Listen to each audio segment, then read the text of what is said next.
Hi everyone and welcome back to my channel, New Jersey Nurse to Be. If you are new, then welcome. And if you are a subscriber to my channel, then thank you for supporting this nurse. So anyways, I'm trying to do this thing where I'm updating you guys monthly, letting you guys know what I've been learning and, what is the ups and downs of the job so far. So yeah, right now I'm on my 3 month and it's been good. I'm not trying to say that it's been peaches and cream. There's been some days where I'm stressed, but I think that's part of nursing and stuff. And so far, I'm enjoying what I'm doing. But again, it's still the beginning of a new journey, and I'm want to personally thank the ones who have been supporting me. And I noticed that I'm starting to get more subscribers and stuff, so I really appreciate that. So, anyways, let's get into it. So, it's my 3 months. I've already seen a lot of things, experienced a lot of things into my job, and I also have some updates for you guys as well. So let's first start talking about what is my routine. I know that I went into detail on what I specifically do, so you guys already know that I clock in, I go to all my patients, see if they're doing well, if anyone's on the floor, is anyone breathing, does anyone need help, right? You guys already know that I work in a behavior floor, right? So a lot of my patients are on psych meds. We are documenting on their behaviors and stuff. So yeah, that's part of my job. So I walk in, check my patients, say hi to the nurse who I am releasing, get verbal report from her.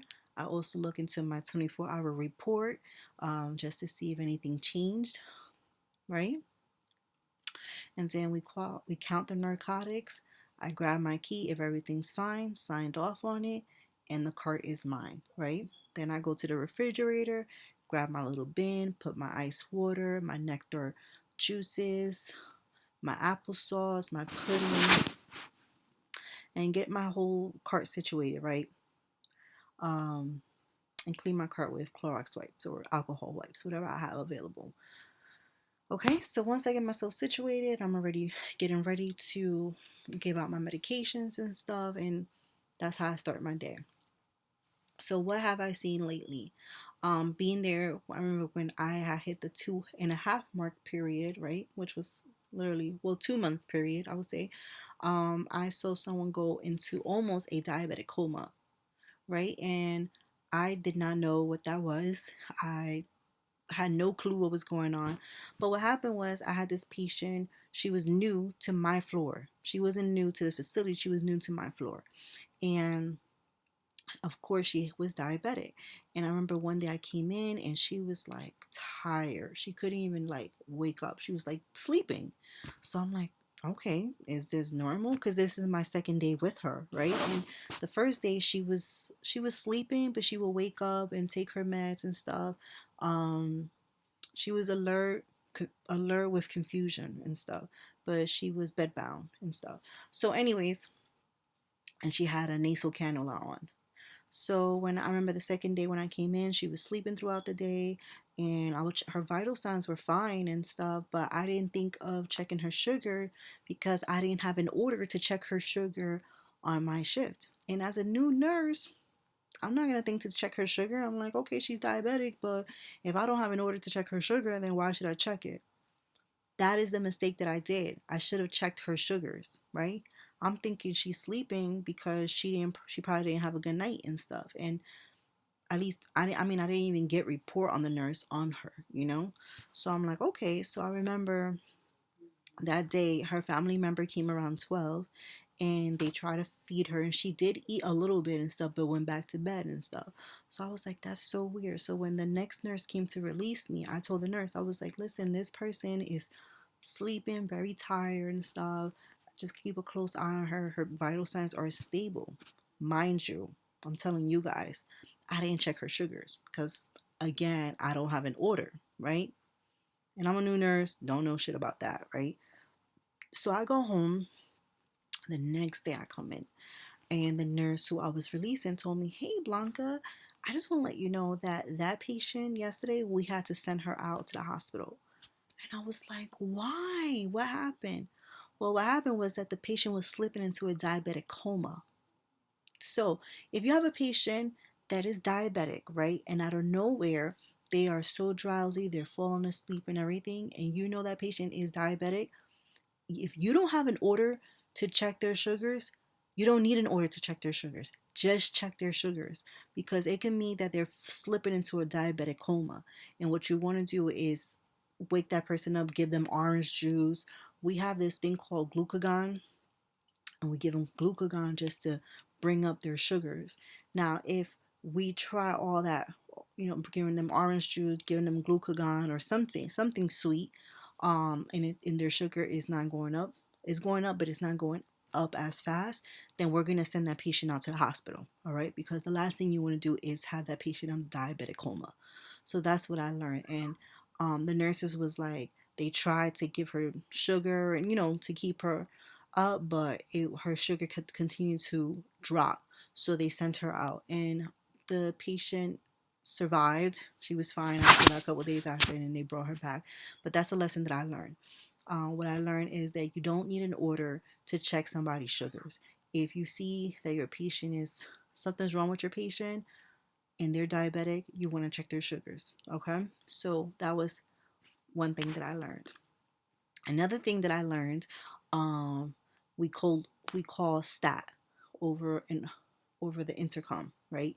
And the way they do it at my job is they say stat to room 308. All, stat to room 308.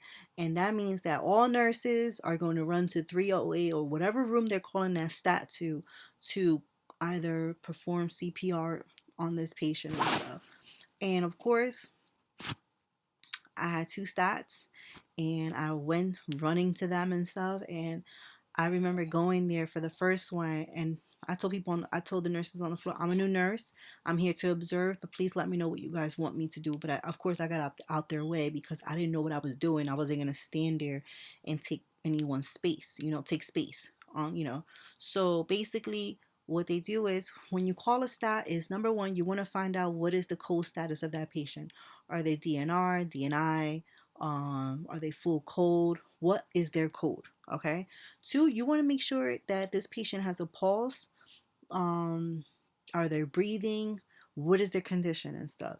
If this patient is full code, right, you are going to begin your CPR on this patient. If this patient has no I believe he has no pulse. If he has no pulse, you're gonna begin CPR and stuff on this patient. Yeah. So if the patient is full code and he doesn't have a pulse, you're gonna start CPR on this patient and stuff. And what I learned is once you grab the crash cart, you usually have this orange board. It's like a medium-sized board. It looks like a plastic. It's a plastic orange board. That's what we have in our facility.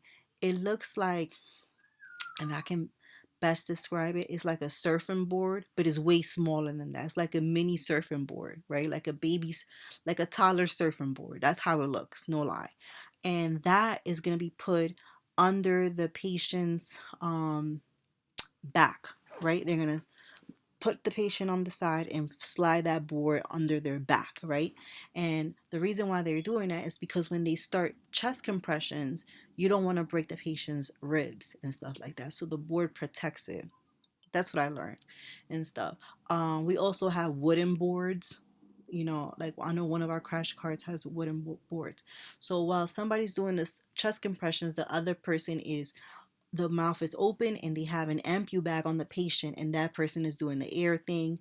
We're plugging the AED pads and stuff like that. And of course, once it says, clear, you bring up your hands and let the machine do the electrical pulses to the heart, whatever it is, right? So we were doing that.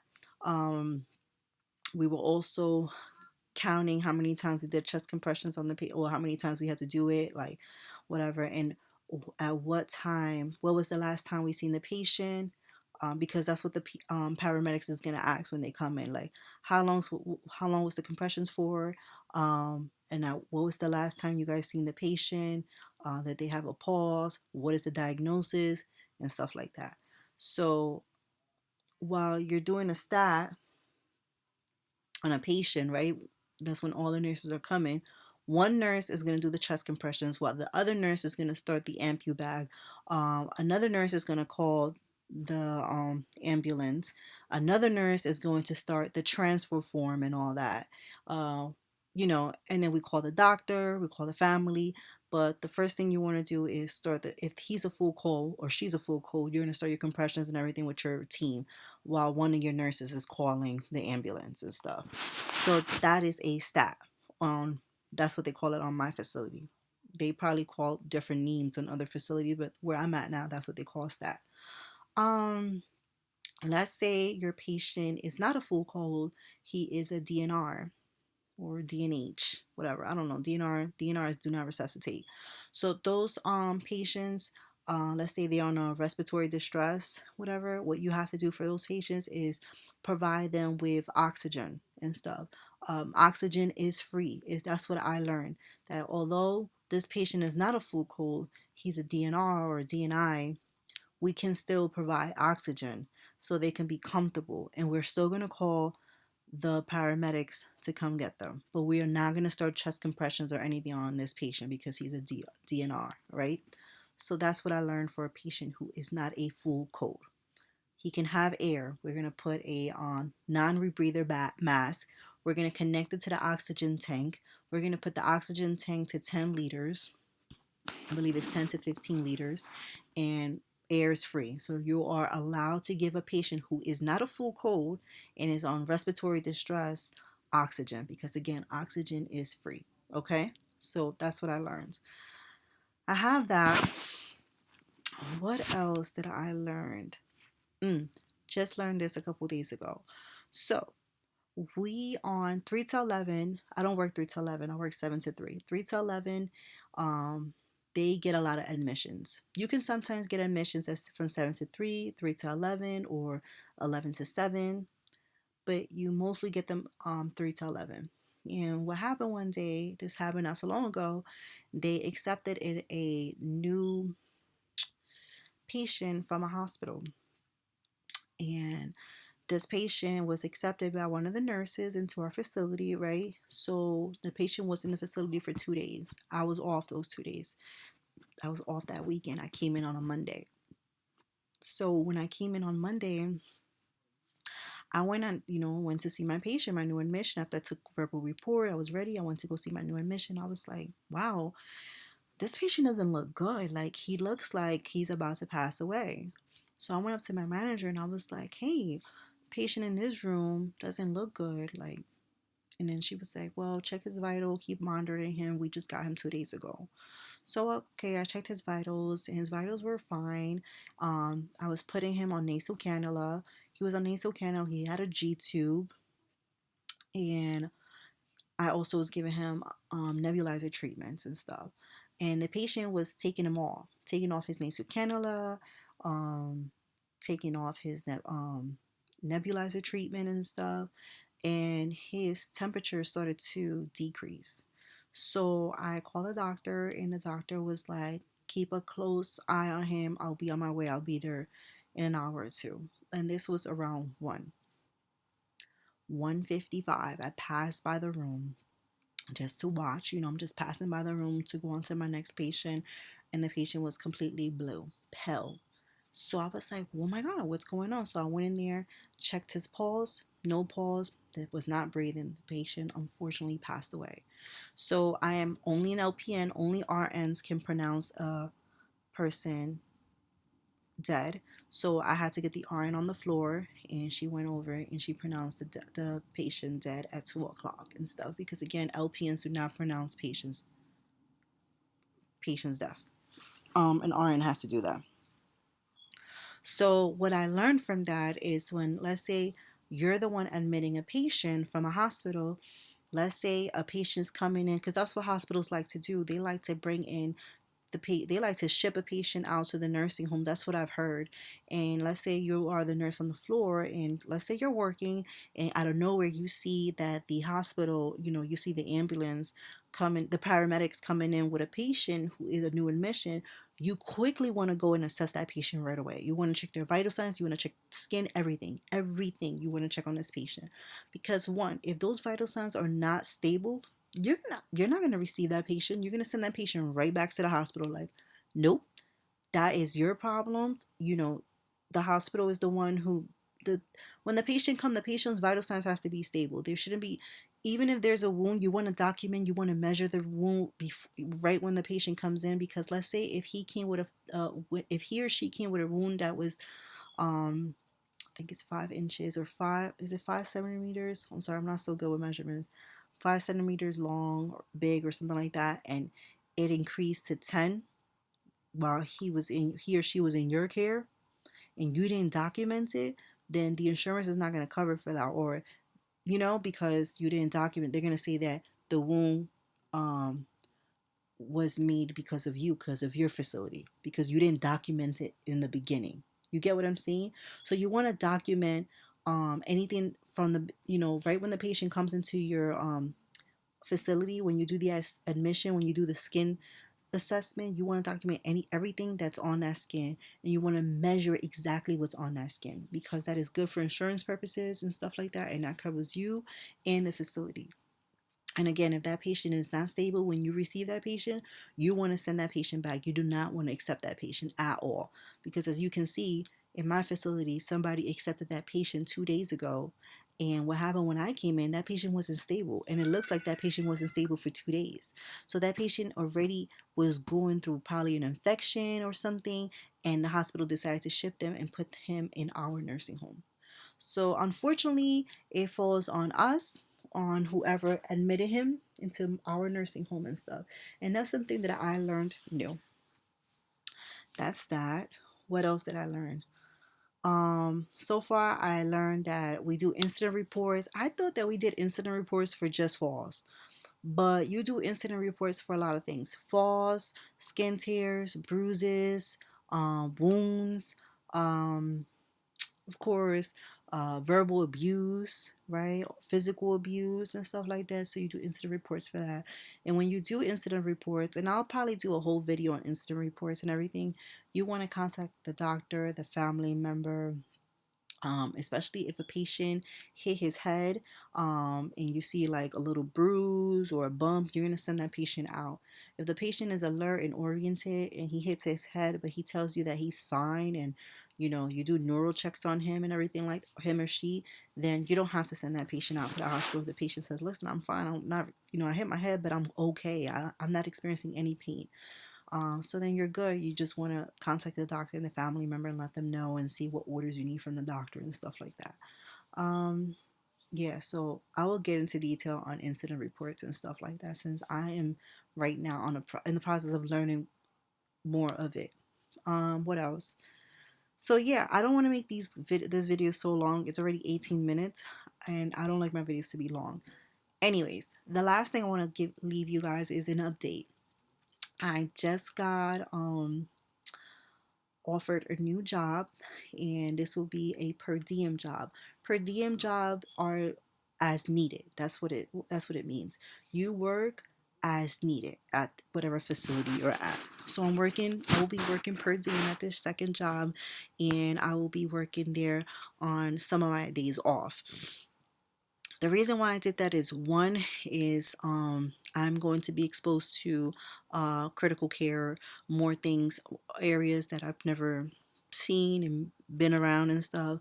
I'll be floating as a new nurse, which is good as a new nurse, because you're not on a permanent cart. You're going to different carts and stuff like that. It's not like where I'm at now at my job, where I am the permanent nurse in that one cart. This new facility, I'll be jumping from cart to cart. Another thing with this new facility is that they are known for having taking care of people with brain trauma. They have a mechanical ventilator floor and stuff. So I will be trained in all these different types of areas and stuff. Um, Different thing about my job, the job that I have now that I work full time, is that I usually have 20 plus patients. In this job, I'm gonna have 15 or less. So, and it's because everybody in Most of the patients in this job are critical care patients and stuff. So I'm very excited about that. Um, my future plans is to grow with this second job, believe it or not. And the reason why I took a per diem is because one, that's what they had available. Two, I wanted to expose myself to something else and stuff. And three is I've heard good things about this company and I feel like I can grow with this company and stuff. So I start this new job this Sunday. Today is Tuesday.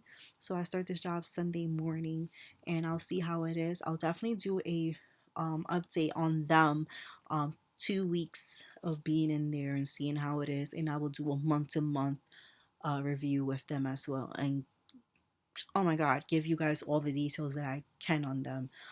Per diem, by the way, is the rate is higher. They pay you higher because one is no benefits. You don't get no benefits. Two is as needed. So yeah, so I get paid $2 more than what I get paid now, which is great. It's phenomenal. And I'm very happy. I went for orientation for 2 days already and it was good. So yeah, let's see what I get out of that and being in a different facility, seeing how they practice and how they do things might be better than where I'm at now because some facilities they do everything by the book. And from what I've noticed, this new facility that I'm going to, it looks like they do everything by the book. In my facility, little slackers in there. So I do everything by the book in my facility, but I kind of want to go somewhere where they're going to teach me the right thing and I'm going to learn more and stuff. So I'm trying to see what's going on, but I'll definitely keep you guys updated. Again, thank you so much for supporting me. And again, if you are new, welcome to my channel. Enjoy it. Please, please, please don't forget to subscribe. Continue to subscribe, like this video, and comment below. Thank you so much. You guys have a good day.